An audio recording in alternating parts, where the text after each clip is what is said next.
Ecobé, esse é o podcast Bitucatu. Aqui retomamos e regeneramos narrativas dos povos originários de Abya-Yala. Pedimos licença e desejamos que os bons ventos levem nossas palavras.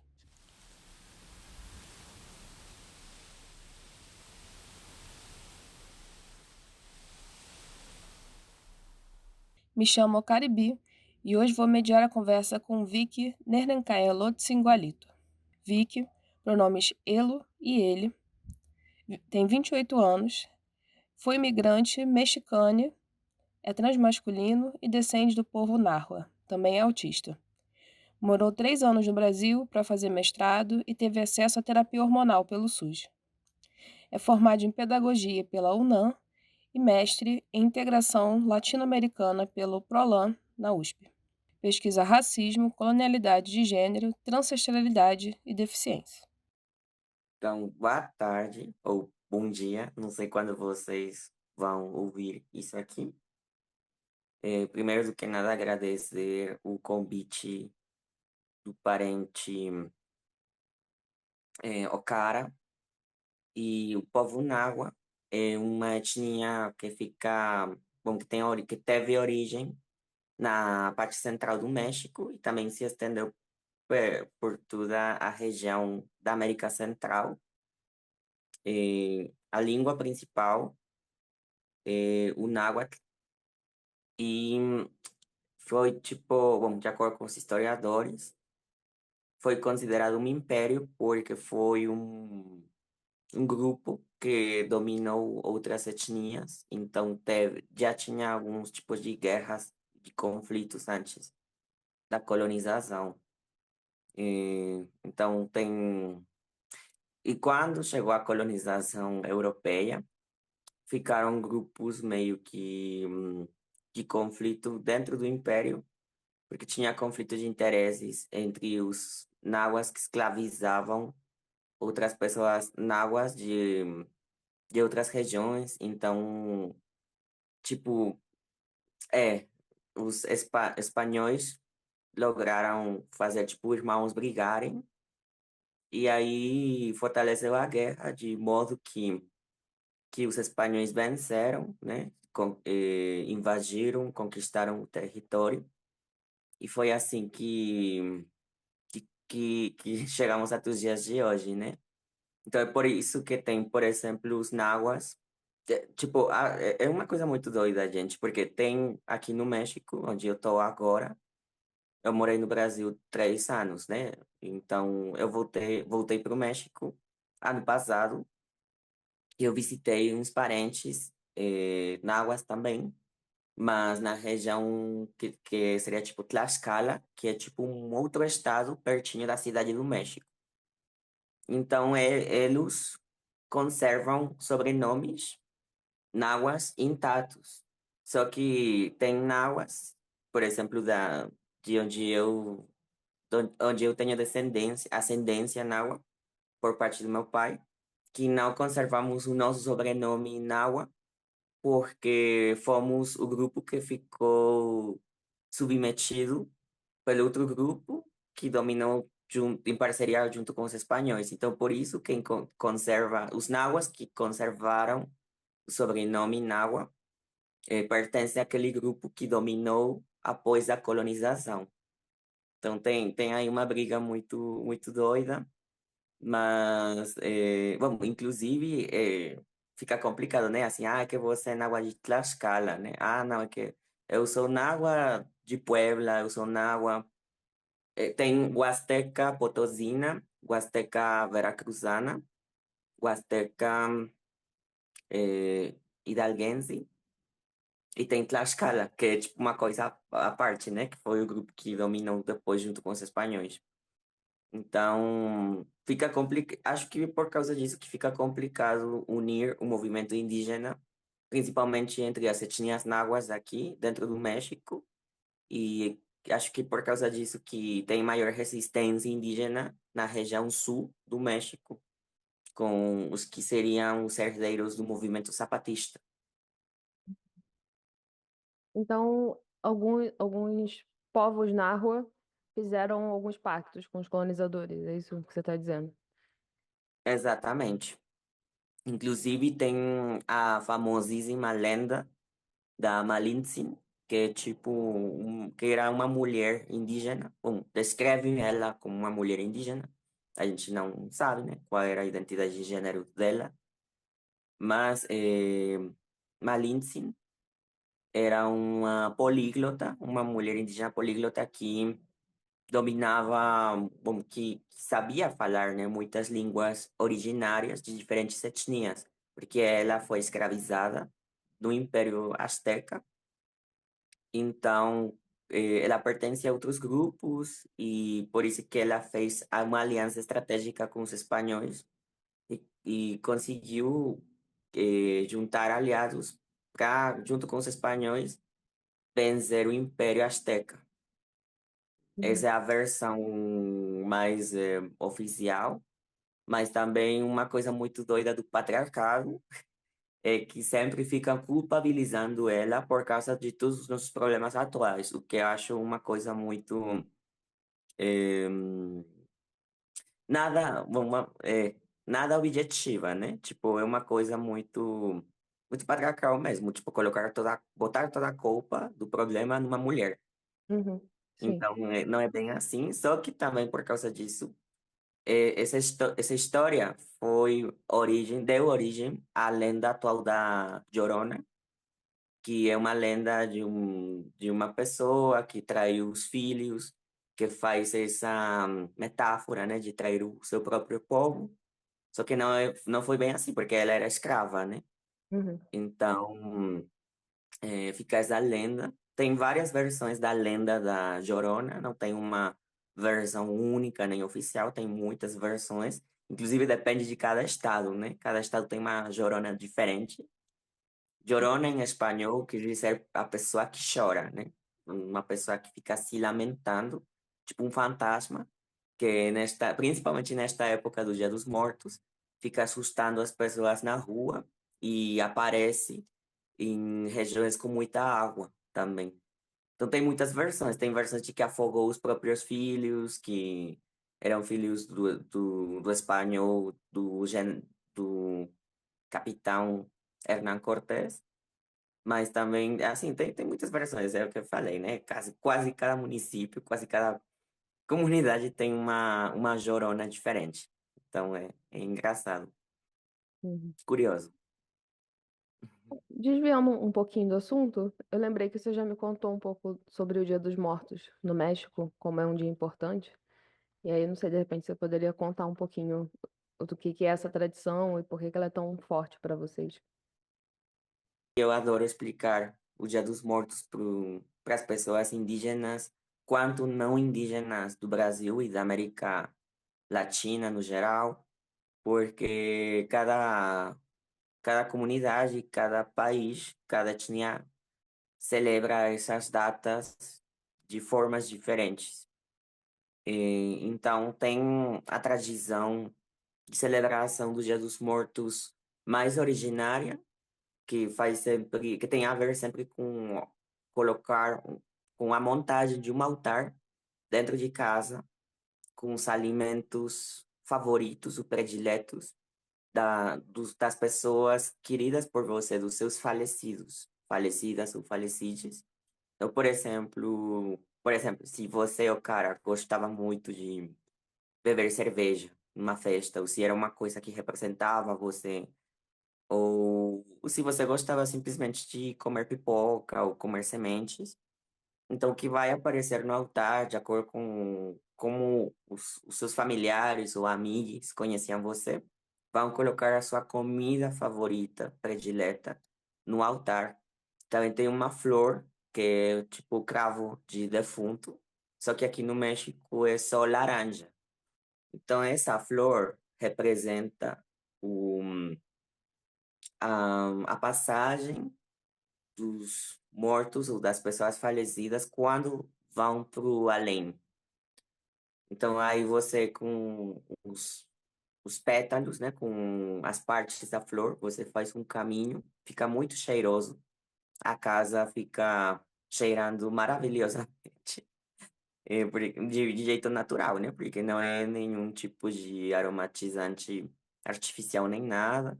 Também muda dependendo de cada estado, porque, por exemplo, as pessoas que moram mais perto do mar acostumam colocar, por exemplo, produtos à base de coco, ou a estrutura do altar com base de palmeira.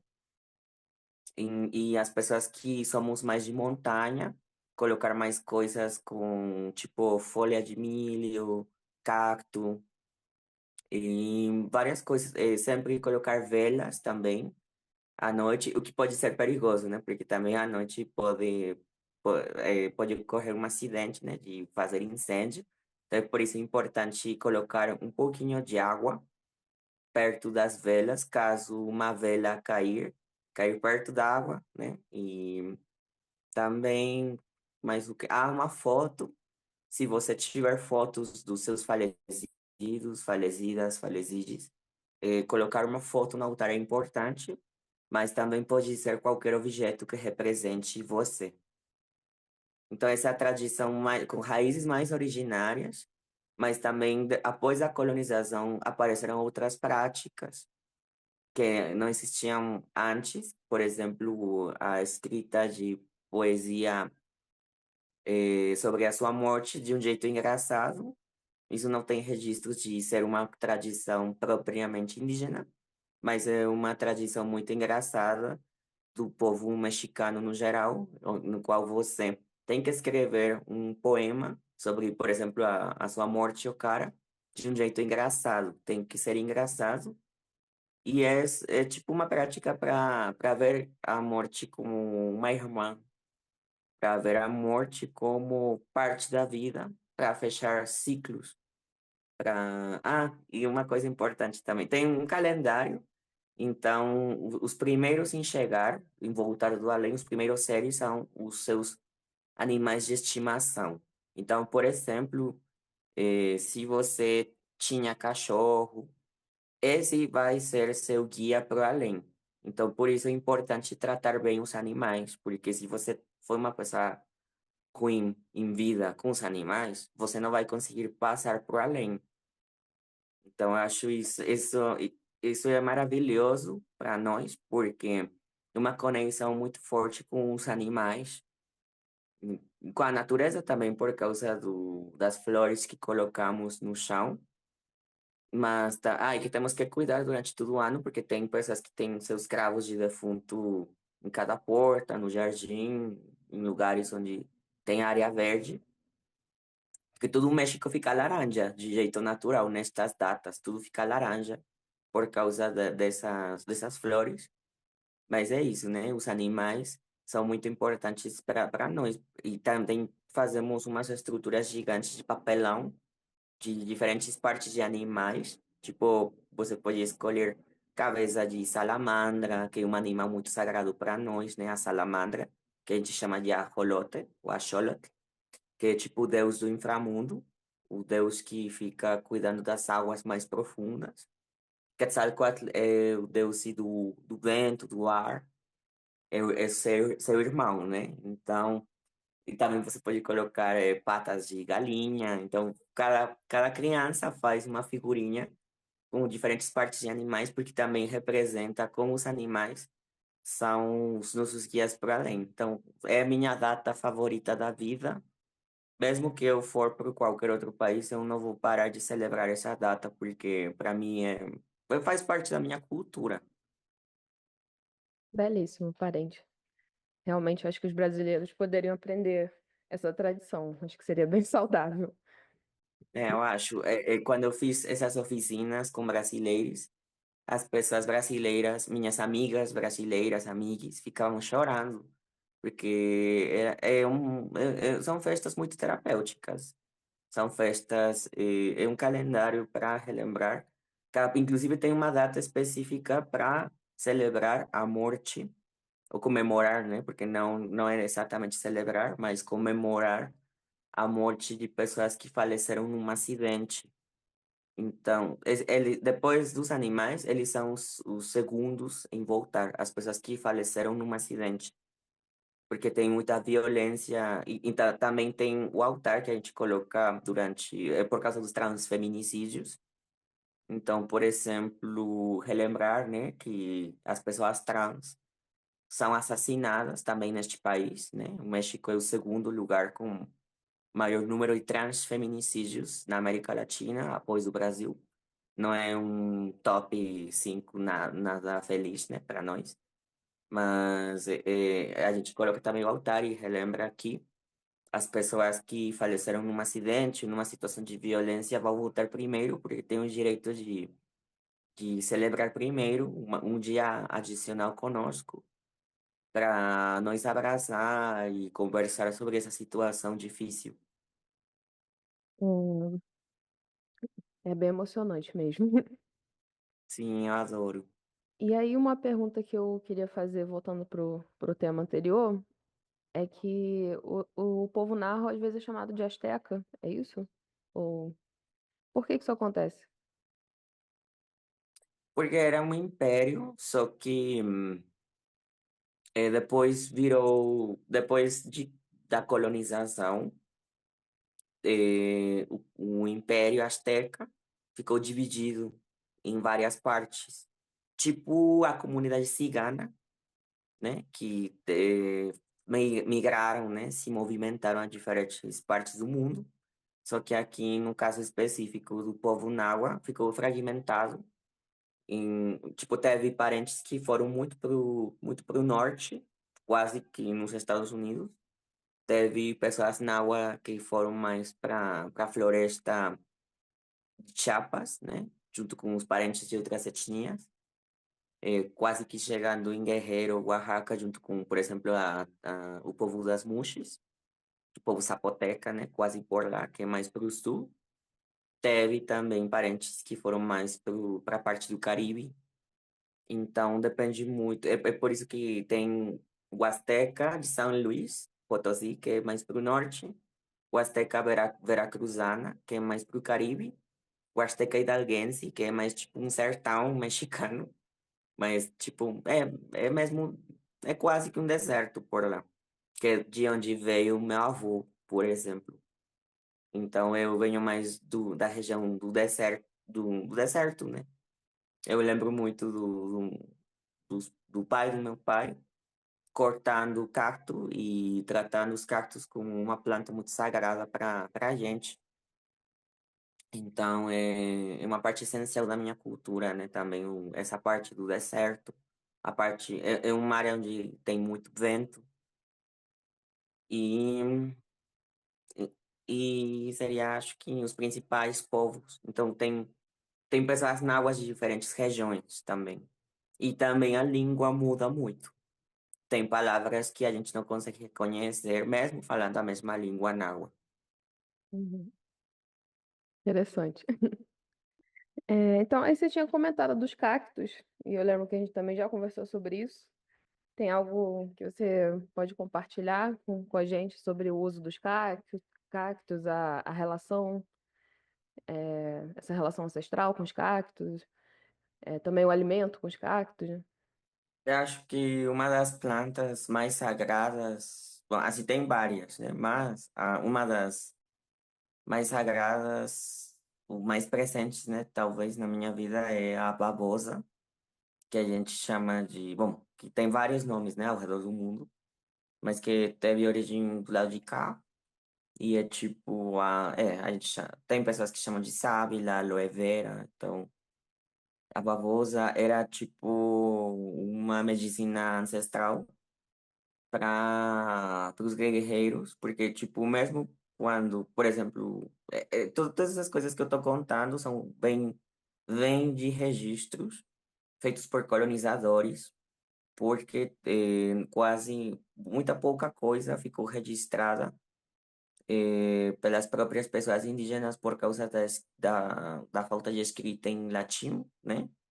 Mas também porque muitos livros indígenas que tinham desenhos foram queimados pelos espanhóis. Então é aquele viés, né? Que, tipo, tem coisas que contam espanhóis desde o ponto de vista dos colonizadores. Mas enfim, falavam que, por exemplo, quando chegaram os espanhóis, eles tinham armas de metal, né?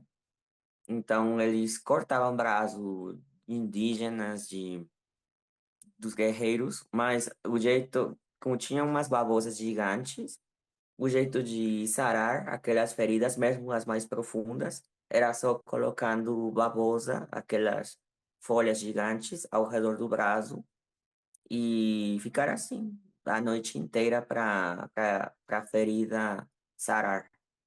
E sarava mesmo. Então é um tipo de prática ancestral. Os guerreiros usavam muito depois de cada. Inclusive muito antes da colonização, quando tinha só práticas, né, entre guerreiros, eles sempre estavam com bavosa, com aquelas folhas gigantes, gigantes, gigantes, e amarravam ao redor do braço. A babosa tem muitos benefícios para a saúde, para o escurecimento do cabelo, para tratamento da pele, para dor no estômago também. Porque, por exemplo, é muito sabido, né, que na cultura mexicana, no geral, a gente come muita comida muito apimentada, né, com muito picante. Mas também para nós, dentro da cultura mexicana, mas também com tradições de origem indígena, a gente está acostumado assim comer comida muito apimentada, né? Com muito picante, mas também é porque a gente protege o estômago comendo cactos. A gente tem uma planta, né, que é o nopal. Essa planta, esse tipo de cactus, a gente come muito regularmente e ajuda a não sofrer com a comida apimentada, porque aí o nosso estômago sempre está protegido por essa planta. Hum. E aí eu lembro que você já comentou comigo que você fica meio chocado que os brasileiros não têm essa ideia, né, de comer cacto. Então, pra gente é uma coisa muito nada a ver, assim, muito não faz parte do nosso imaginário, né? Então eu fiquei triste a primeira vez que eu cheguei no Rio, porque tem partes lá de Copacabana, de Ipanema, que tem muito cactus, mas é um cactus que está seco. Mesmo estando perto da praia, tem muito cactus seco. Tipo, então aí a gente percebe, ou eu percebo que o pessoal que mora lá não cuida do cacto. Então não quer dizer que não usam, mas mas é que não tenha condições de crescer. Cresce, só que tem esse afastamento da natureza e não cuida um cacto para receber também os frutos, porque também o fruto do cacto tem frutos que são muito gostosos e que também são muito saudáveis para nós, por causa das sementinhas que contém a tuna. Tem muitas sementinhas, é tipo, ai, não lembro qual é o nome romão daquela fruta, chamam de romã. Uhum. É tipo, tem alguns frutos do cactus que são tipo assim, com várias sementinhas que também ajudam no estômago. Ai, que legal. É, eu não aprendi nada disso, pelo menos no Rio de Janeiro. Não aprendi nada esses usos importantes, né, do cacto. O cacto, é que a natureza é incrível, né? Porque o cacto cresce sempre em lugares muito quentes, com muito calor. E justamente por causa disso, as plantas, para sobreviverem, armazenam muita água. Então, quer dizer que tem muita água dentro do cacto. Então, se você come, se você cuida, você consegue se hidratar. Então, às vezes, mesmo perto da morte, mesmo sem água, se você come esse tipo de cactus, você pode hidratar seu corpo. Acho que é a função essencial e é por isso que também a babosa é muito usada no skincare, porque hidrata a pele e ajuda, tem substâncias para combater o acné. Uhum. É, esse eu aprendi, mas só na vida adulta e pesquisando. Não é uma coisa que a gente aprende no cotidiano. Sim. Uhum. Então tem, por exemplo, as mães que estão muito mais, que tem uma cultura mais cercana, né? Mais perto de tradição indígena, você vai ver nas casas de pessoas mexicanas ou náhuas, ou de outras etnias também, mas na região do deserto você vai ver que do lado da roupa tem sempre as folhas de cactus também penduradas, com pinças, assim, e bem cortadas para limpá-las também. Legal. Bom, e aí indo para um tema central, assim, né, que a gente combinou, seria a transancestralidade na rua, né? Você apresentou um pouco, assim, esse contexto na rua. E o que que seria uma transancestralidade e o que que seria uma transancestralidade na rua? Para mim, eh, a ancestralidade náhua é relembrar que muito antes da colonização, nós, pessoas descendentes náhuas, tínhamos práticas fora do binarismo de gênero, né? Tínhamos existências que fugiam dessas classificações de homem e mulher. E também que fugiam da heteronorma, porque... Ah, e também da monogâmia, porque antes da colonização era muito normal, né? Ter mais de um parceiro sexual, parceiro sexual. Não era uma coisa que fosse vista como pecado, né? Obviamente, depois da colonização, teve parentes que... tem bastantes parentes que seguem as regras do catolicismo, né? Por exemplo, as regras do cristianismo.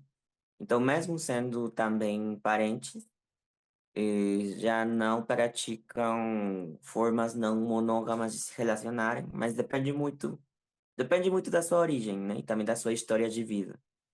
Então, eu acho que, para mim, a transancestralidade é uma, é um fato, né? Um jeito anticapitalista e anticolonial de reinterpretar a história, e também uma prática de resistência, porque tem coisas que eu não soube desde que eu nasci, né? Tem muita coisa que eu tive também que pesquisar para conseguir colocar em prática na minha vida, né? Porque o genocídio cultural também faz com que você não consiga acessar ao conhecimento que era nosso. Então, é triste, né? Mas também acho muito reconfortante a possibilidade de conseguir pesquisar e compartilhar com outras pessoas, né? De como, desde antes, tínhamos outras formas até de ser mais livres. Bom, eu acho, né? Eu não sei. Talvez alguém possa discordar comigo, mas eu acho que, inclusive, as nossas práticas originárias eram tinha a ver com uma existência muito mais livre e em harmonia com a natureza e com o respeito do outro, da outra. Porque acho que a mononorma é muito...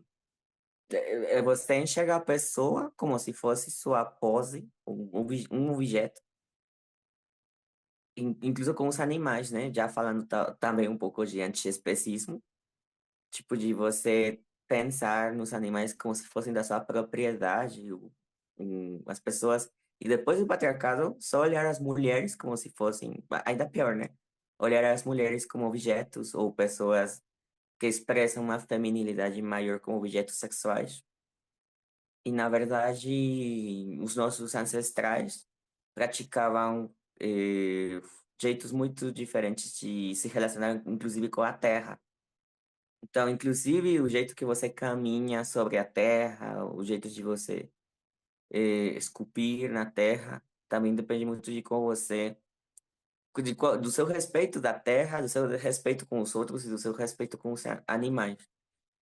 Então, para mim, a ancestralidade é também um compromisso de continuar pesquisando e compartilhar com as pessoas que talvez não conhecem, e também de ouvir, porque eu também preciso ouvir quem sabe mais do que eu, que já passou por esses mesmos caminhos e que às vezes tem conhecimentos bom, que muitas vezes tem conhecimentos que eu não tenho. Então, inclusive um dos meus sonhos seria ir morar longe, lá de onde viram os meus ancestrais, lá no deserto.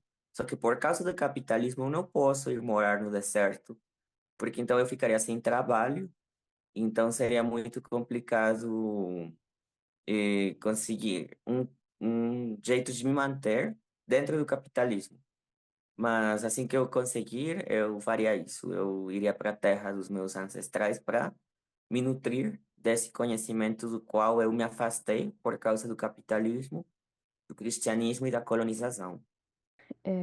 Acho que você já meio que começou a falar sobre isso, né? Mas a outra pergunta que a gente tinha combinado é como que a ancestralidade, dessa forma como você tá explicando pra gente, como que ela se conecta com a proteção das florestas.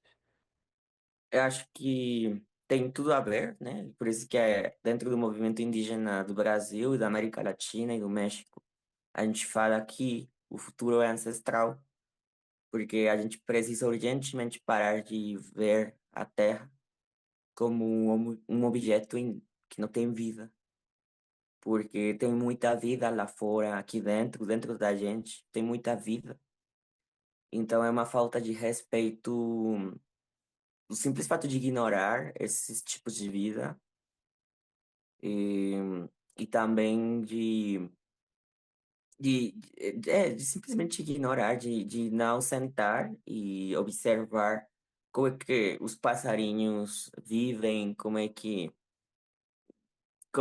as borboletas vivem, como é que tem vida ao nosso redor e que a gente fique tão dentro do individualismo, dentro do neoliberalismo e não ver essa vida. Então a gente precisa enxergar essa vida para cuidá-la, para protegê-la. E se a gente não cuida da terra e da vida de outros seres, nós vamos morrer também. Então, acho que um grande problema da branquitude é pensar, é um erro muito grande pensar que, que a terra, que a vida não faz parte de nós e que não tem nada a ver conosco. Porque tem tudo a ver conosco, porque nós somos parte do universo, da terra, não somos. Nossas vidas são apenas uma manifestação mais de tudo que tem neste mundo. Então, se a gente não proteger o nosso lugar, também não estamos nós protegendo. E acho que também é uma luta de cada etnia, de cada povo, cada povo, todos os guerreiros, guerreiras, guerreiras estão fazendo o possível para proteger os nossos rios, as nossas florestas, os nossos desertos, proteger os nossos cactos. Mas se a gente não fizer mais aliagens brancas e se não fizermos se não fizermos com que a branquitude entenda que se não escutar nós vamos morrer, então estamos condenados. Mas é forte, então acho que a gente precisa continuar nessa luta para sobreviver, mas não só para sobreviver, acho que mais para o que os povos originários andinos, né, dos Andes, falam do bem viver. Então, não é apenas para sobreviver, né, como o capitalismo faz a gente achar, é também para viver bem, para viver em harmonia com o tudo, com o resto das pessoas e dos outros seres que são os nossos guias para além. Então, foi por isso que é uma falta de respeito muito grande, e até para além. Imagina essa condenação. Você tocou num tema que tem me interessado bastante, que às vezes vão também pegar essa ideia de um bem viver e os nossos modos de vida ancestrais e esperar que isso também resolvam, né, o capitalismo. Só que o capitalismo é um problema branco, né, um problema ocidental. Então também não tem como os nossos modos de vida darem conta disso, né? Eu acho que eles são uma orientação para outros mundos. Mas se a branquitude não se mobiliza, se a gente não age sobre esse acúmulo de capital que fica só em cima de alguns, né? Se a gente não quebra um sistema econômico e político que está passando por cima de todo mundo, né? Não tem como também a gente viver, né? Nesse sentido, a gente precisa dessa comunhão, né, entre todos os grupos étnico-raciais, porque mesmo que a gente não adianta, né, a gente se isolar, né, seria ótimo que a gente pudesse demarcar uma terra e se separar, né, do resto, mas não é uma opção, né? Se o mundo inteiro não estiver trabalhando para que a gente viva de outra forma, os nossos modos de vida eles vão sofrer também, né? Não tem como a gente dar conta disso. E, Com enfim, certeza. acho que é uma conversa importante e que às vezes fica para depois, né? Porque a gente também não pode. Até as pessoas brancas, né, elas caem nesse romance, né? Pessoas que poderiam estar se mobilizando de uma forma anticapitalista, né? E aí elas querem que os nossos modos de vida resolvam tudo, né? Mas, gente, é isso. Brigar pelo fim do capitalismo. Brigar. Os brancos têm que se desfazer dos problemas brancos também, né? Tem que, né, se desfazer. Eles precisam impedir que os problemas brancos continuem avançando sobre nós. Com certeza.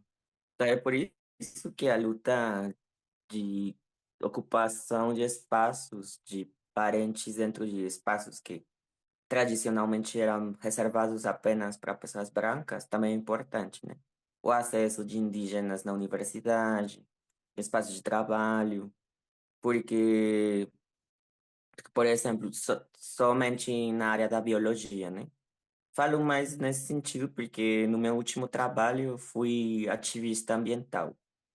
Então, tem um jeito muito branco de olhar para a biologia, mas também quando você escuta a biologia, você enxerga a biologia desde um ponto de vista originário, escutando uma pessoa indígena. Aí também tem, cada conhecimento adquire um outro significado, um significado até mais espiritual, né? Por exemplo, o que eu falava sobre as salamandras, né? Que às vezes essa prepotência branca de achar que o conhecimento branco é melhor ou que chegou primeiro, né? Numa vibe muito evolucionista, né? Mas quando, na verdade, já tinha esse conhecimento de certas propriedades de certas plantas, sobre certos animais, só por enxergar esses animais, essas vidas mais semelhantes a nós, né? Ou com esse respeito. Então, é por isso que temos também que lutar para ocupar espaços, para fazer aliagens, né? Como você estava apontando, né? Também com outras etnias, com pessoas de outras identidades raciais, né? Que também acho importante, né? Escutar as pessoas negras, né? Com conhecimentos de povos originários pretos também, né? Que tem outros pontos de vista também que acho que acrescentam muito. Então, estamos na luta também nessa parte. E já se encaminhando para as últimas perguntas, como é que a gente pode auxiliar nessa proteção das florestas, né? Florestas, acho que da natureza, né? Não só as florestas.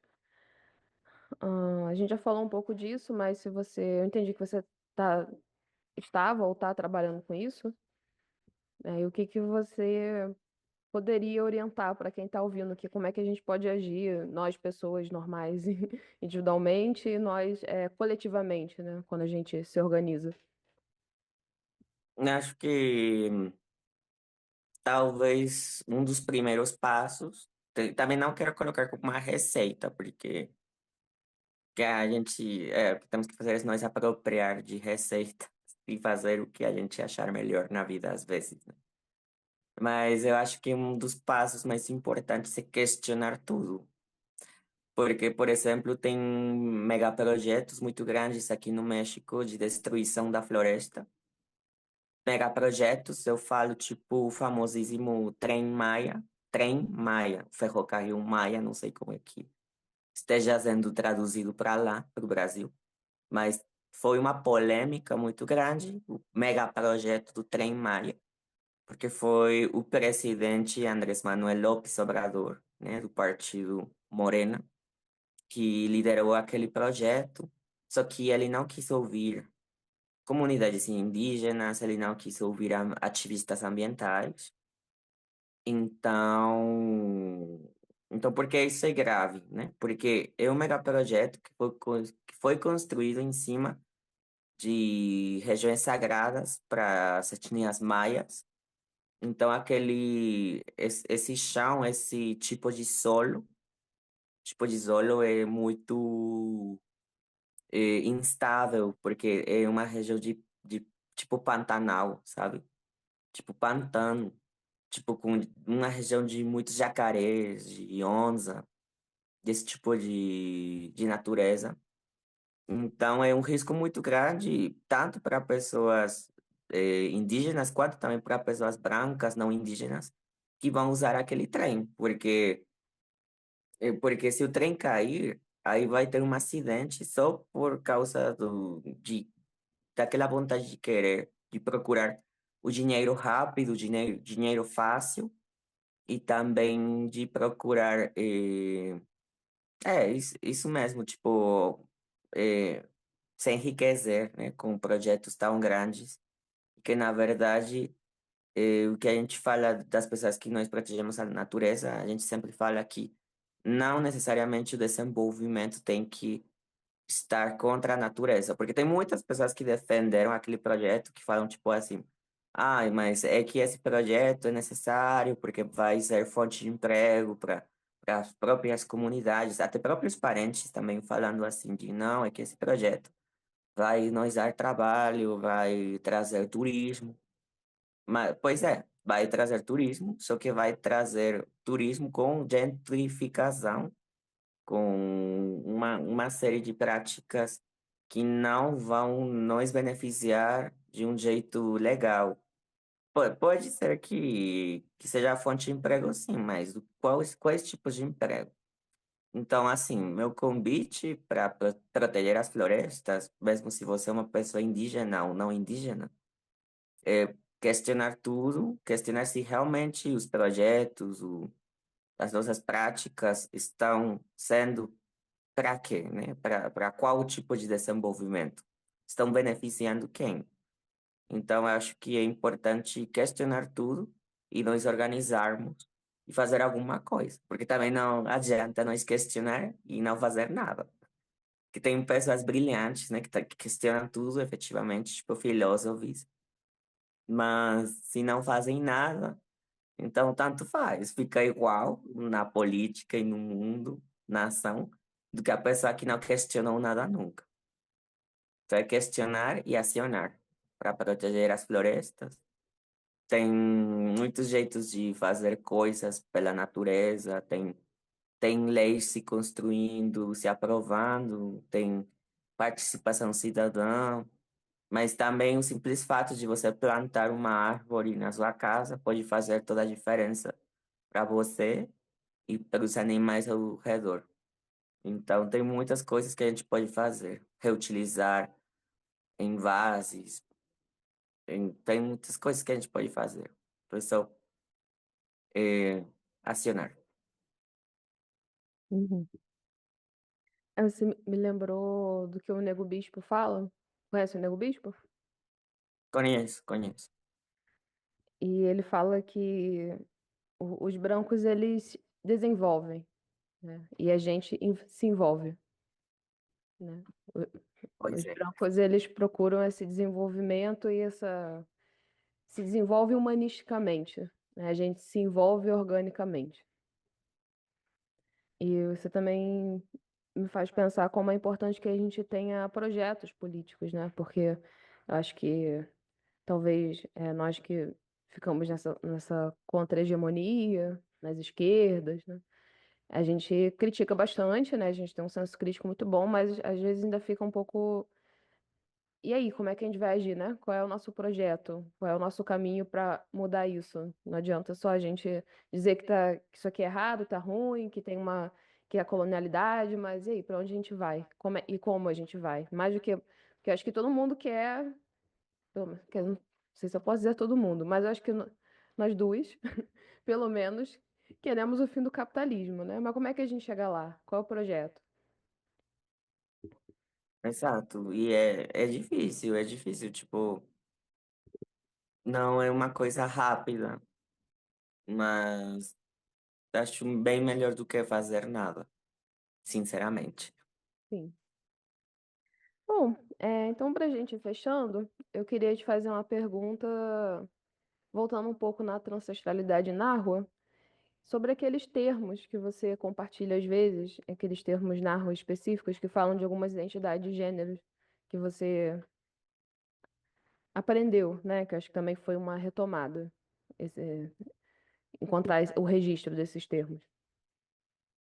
Então, é complicado, precisamente porque eu falei faz uns minutos atrás, né, que quando chegaram os espanhóis, teve muitos livros náhuatl que foram queimados, teve muito conhecimento perdido. Então, o jeito de recuperar aqueles termos originários às vezes tem a ver com fazer muita pesquisa de campo, ir nas comunidades, perguntar como é que as pessoas chamam determinadas práticas. Mas são pesquisas bem demoradas também e engraçadas, porque tem termos, inclusive em espanhol, que a gente acha engraçados, né, para nos referir a pessoas da comunidade LGBTQIA+. Mas a gente não faz ideia da origem daqueles termos, né, inclusive em espanhol. Então, por exemplo, para chamar uma pessoa lésbica, uma pessoa que é entendida como lésbica, ou uma pessoa que nasceu com vulva e se envolve sexualmente com outra pessoa também com vulva. Então aí chamam em espanhol, mexicano, né? De pessoa, está volteada, ou le gusta hacer tortillas. Então, se a gente procurar a origem daqueles termos que viram de comunidades originárias, é complicado porque tem pessoas que em espanhol usam essa forma de, é volteada, é que ela é volteada, vai ser tortillas, mas usam de um jeito pejorativo, de um jeito, tipo, para insultar. Nem sempre, né? Tipo, depende também do tom da voz e de muitas coisas, né? Porque também tem pessoas que usam de se orgulhando também, então também. É importante mencionar isso. Só que quando você pesquisa a origem daquelas palavras, aí você vai perceber que eram termos utilizados desde muito antes da colonização para se referir àquelas pessoas e que tinha origem náhuatl ou origem em outras línguas de outros povos originários. Então, por exemplo, o termo de fazer tortillas ou de ser volteada, é porque faz referência, refere ao termo patlache, que é tipo que é a pessoa que está volteada, que faz coisas com as mãos, né? Então, por exemplo, esse tipo de práticas com as mãos, né? Dessa habilidade. Então, era visto como uma coisa normal, né, gente? Então, também fala de um jeito mais aberto de falar talvez sobre o prazer, né? O prazer sexual de pessoas com vulva.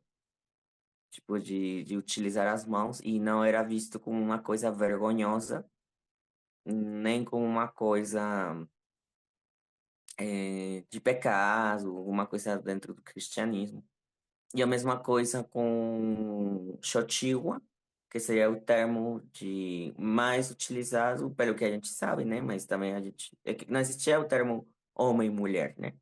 É importante lembrar isso. Então, assim, Xochitl era um termo náhuatl para se referir a pessoas com pênis que geralmente se relacionavam com outras pessoas com pênis ou que tinham comportamentos parecidos com feminilidades. Então é um termo meio que fluido, né? Que não tem uma identidade de gênero definida. Mas, assim, na tradução, o que quer dizer esse termo seria aquela pessoa que entrega a flor. Mas é referindo mais, tipo, o pênis, tipo, de entregar a flor, tipo. E acho que também é uma coisa bonita que tem a ver com a natureza. Tipo, a gente tá vendo que esses dois termos, a primeira de Patlat, tem a ver com práticas com as mãos, práticas com fazer, assim, dessa habilidade com as mãos. E este outro termo tem a ver mais com entregar uma flor, com entregar uma coisa preciosa, um tesouro, porque na cultura náhua, um jeito de elogiar alguém é falando de que você parece uma flor, ou de que você parece que foi feito como uma flor. Então era uma coisa muito bonita de se dizer. Não era bom, assim, pelo que eu sei, pelo que eu entendo, não era um jeito pejorativo. Não parecia um jeito pejorativo de chamar ou se referir a alguém. Então, eu acho muito bonito, né, esses termos, porque nem faz referência ao gênero, faz referência à atividade de uma pessoa. Até poderia ser uma pessoa não binária, o que foge do binarismo, precisamente por causa disso, porque não tem referência a definições de gênero ocidentais, né? Só que isso ficou meio que perdido, então as traduções ficaram tipo lésbica ou gay. Só que eu acho muito limitantes fazendo esta revisão que eu estou comentando neste momento, né? Que Sim. é muito mais profunda, espiritual. Acho que quando a gente retoma, né, essas nomeações e referências originárias sobre gênero e sexualidade, a gente vai se dando conta que não era bem uma intenção de nomear algo que a gente entenderia como uma identidade, né? Uma identidade de gênero, uma identidade sexual, mas são mais apelidos, né?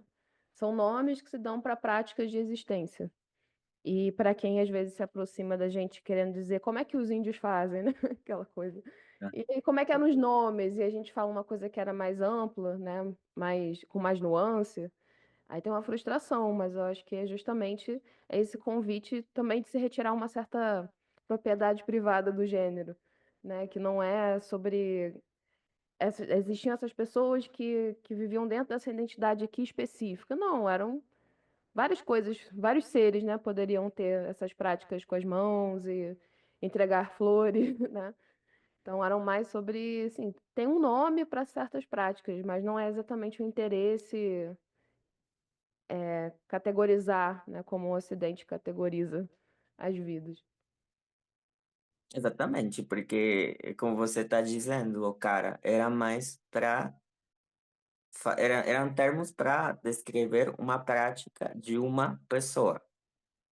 Então, não era uma definição, tipo, em caixas. Era mais descrever o que que uma pessoa gosta de fazer. Então, era mais amplo mesmo, eu acho. Ou, inclusive, poderia ser uma pessoa que faz as duas, que tem as duas práticas, né? Tipo, acho que fica muito mais aberto nesse sentido e muito mais fluido também. Bom, é isso. Queria te agradecer pela presença, pela partilha. Bom, acho que a gente já se elogiou bastante aí nessa vida, né? Eu admiro muito seu trabalho. E que bom que a gente pode estar de novo aqui trocando essa ideia e partilhando com outras pessoas interessadas. E queria te perguntar se tem mais alguma coisa que você quer dizer, ou só se despedir. Não, nem sei o que dizer. Acho que já falei muito, assim, demais, inclusive, não sei. Não, Ou demais. não sei se é porque eu falo muito do mesmo tema. Foi tudo ótimo. Ah, gente, não, é só de novo agradecer pela oportunidade, né? Eu sei que o podcast está bem no comecinho, mas eu espero de verdade que esses capítulos sejam sementes que possam colocar bons pensamentos, bons sentimentos nas pessoas que vão nos ouvir em breve, que sejam de muita ajuda para fortalecer o movimento ou talvez mesmo de maneira, de jeito individual, né? Também é importante o autocuidado.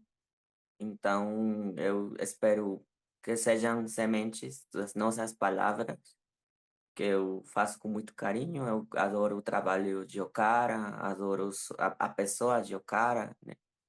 Então, não pare de ouvir e aprendamos, né, das próximas pessoas E fico à disposição também por qualquer outro tema ou qualquer outra pergunta, mesmo fora deste espaço, tá?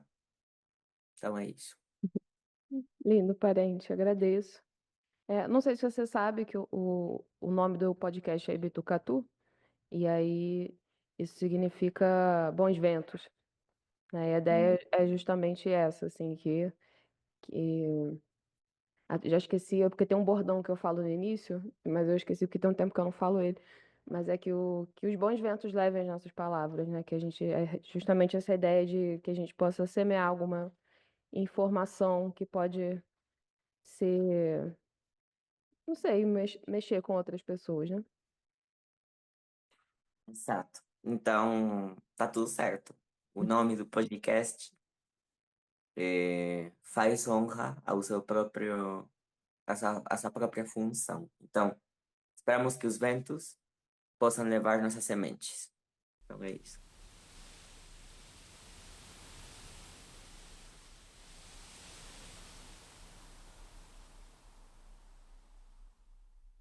Agradecemos por terem acompanhado esse episódio do podcast Bitucatu. Até a próxima, Cuicatura Eté.